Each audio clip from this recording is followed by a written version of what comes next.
शास्त्रियों से बातचीत की। दिवाली पर धर्मगुरुओं का क्या कुछ कहना है, चलिए आपको सुनाते हैं। जयपुर में धर्म सभा हुई और ये डिसाइड हुआ कि 31 अक्टूबर को दिवाली मनाई जाएगी।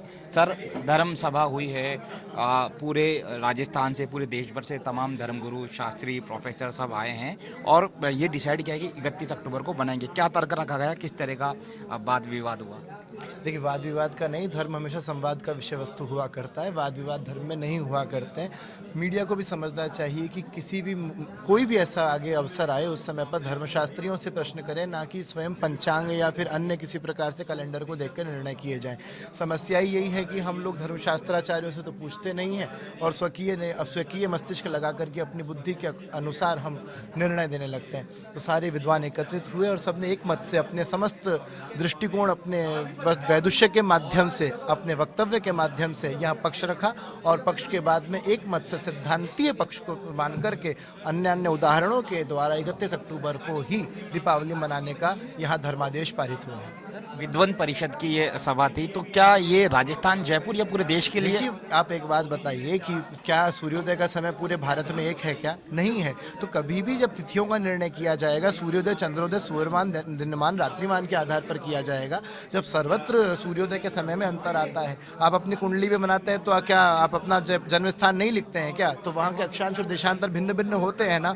उसी प्रकार से तिथियों का मान निकालने में भी अलग अलग प्रकार से दीपावली के क्रम में यह स्थिति बन रही है, परंतु फिर भी संपूर्ण भारतवर्ष में 31 अक्टूबर की ही दीपावली मनाई जानी तय हुई। लेकिन यूपी में यूपी में मथुरा में भी और यूपी में काशी जी से प्रकाशित समस्त पंचांगों में 31 अक्टूबर 2024 को ही दीपावली के लिए संकेत किया गया है। ऐसा क्यों होता है कि हर बार हिंदुओं के त्योहार में ही कंफ्यूजन हो जाता है? हिंदू वर्तमान में हिंदू रहा ही नहीं है। हिंदू अपने आचार्यों की बात माने ना, धर्मशास्त्रियों की बात माने ना, स्वकीय बुद्धि को लगा करके जब आगे चलेंगे। इसलिए गीता में भगवान ने पहले ही कहा है, यह शास्त्र विधि मुत्सज्ज वर्तते काम कारत न सिद्धिम वापनोति न सुखम न पराम गतिम।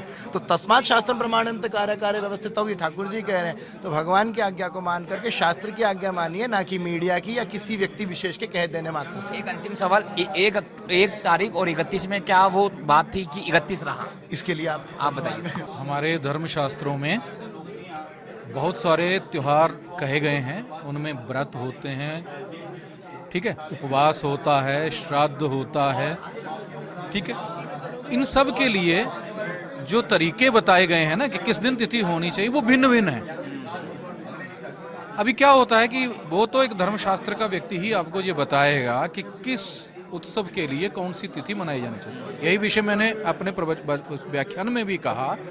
जब हम दीपावली के प्रदोष काल में मनाते हैं, जो कि सूर्यास्त के बाद 6 घड़ी रहता है, तो 6 घड़ी काल में ये अगर प्रदोष काल में अमावस्या नहीं होगी तो उस दिन दिवाली नहीं होगी। 31 को चूंकि पहले लग रही है तो 6 घड़ी पूरी रह करके अगले दिन चली जा रही है। अगले दिन भी क्या हो रहा है, कुछ पंचांगों में तो है ही नहीं, सूर्यास्त से पहले खत्म हो गई तो समस्या खत्म हो गई। कुछ पंचांग ऐसे हैं वो जो बता रहे हैं कि साहब नहीं, सूर्यास्त के बाद भी कुछ समय रही, लेकिन पूरे प्रदोष काल में नहीं रही। तो अब अपना अपना निर्णय अपने अपने ढंग से लोग कर रहे हैं, जबकि शास्त्र यह कहता है कि जब 2 दिनों में जो काल निश्चित है उसमें कोई तिथि रहती हो तो फिर उसका निर्णय करने के बहुत सारे तरीके हैं। यहाँ पहले दिन पूरे काल व्यापिनी है और अगले दिन बहुत कम है। ऐसी दृष्टि में इस प्रकार के परिस्थिति में निर्णय उस समय होगा, क्योंकि आधी रात्रि को आपने लक्ष्मी पूजन भी करना है और भी सारी कई चीज़ें हैं। तो अब लोग कहते हैं चतुर्दशी से जुड़ी हुई नहीं करनी चाहिए, वो इन चीज़ों के लिए नहीं है, वो अन्य किन्हीं जो और भी कर्म हुआ करते हैं उन कर्मों के लिए हुआ करते हैं। तो एकमात्र निर्णय का कारण ये है, प्रदोष काल पूरे में अमावस्या रह करके रात्रि पर्यंत रह रहे हैं।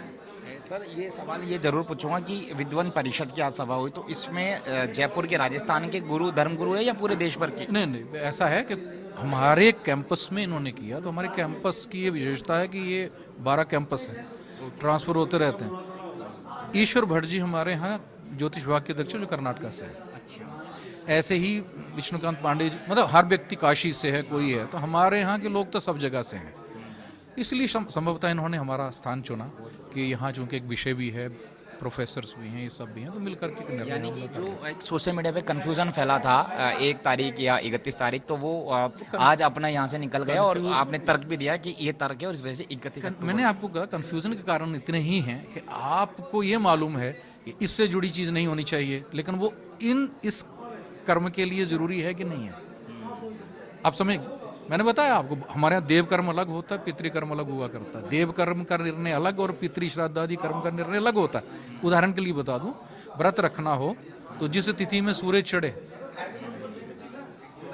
और पितृकर्म करना हो तो जिस तिथि में सूर्य अस्त हो जावे, शुक्रिया महाराज जी। फर्क पड़ता है ना। तो ये शास्त्र की बातें हैं जो पंचांग, आप चले जाएंगे कोई पंचांग निकाले, मोबाइल बनाने वाले के पास मोबाइल के सारे ज्ञान नहीं हुआ करते हैं, तो उससे जो पूछेंगे वो आपको ज्ञान बता देंगे। तो आप इस तरह के लोगों से मिलें, ये हमारा मीडिया से है, आपके पास संस्थाएं हैं, सब कुछ हैं। फिर एक और बहुत लोगों ने बहुत पंचांग बना दिए हैं, कुछ लोगों के इतने पंचांग हैं एक ही जने के, उससे भी भेद फैलता है। आप लोगों को लगता है 20 पंचांग बोल रहे हैं।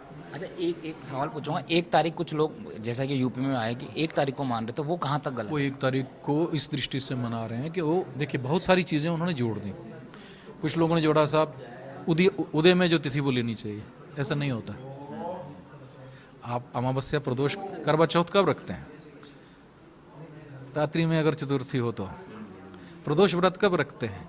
जब प्रदोष काल में तिथि हो तो, त्रयोदशी। सवेरे द्वादशी है, त्रयोदशी प्रदोष काल में, त्रयोदशी का व्रत, प्रदोष का व्रत होता है। बात समझ गए ना।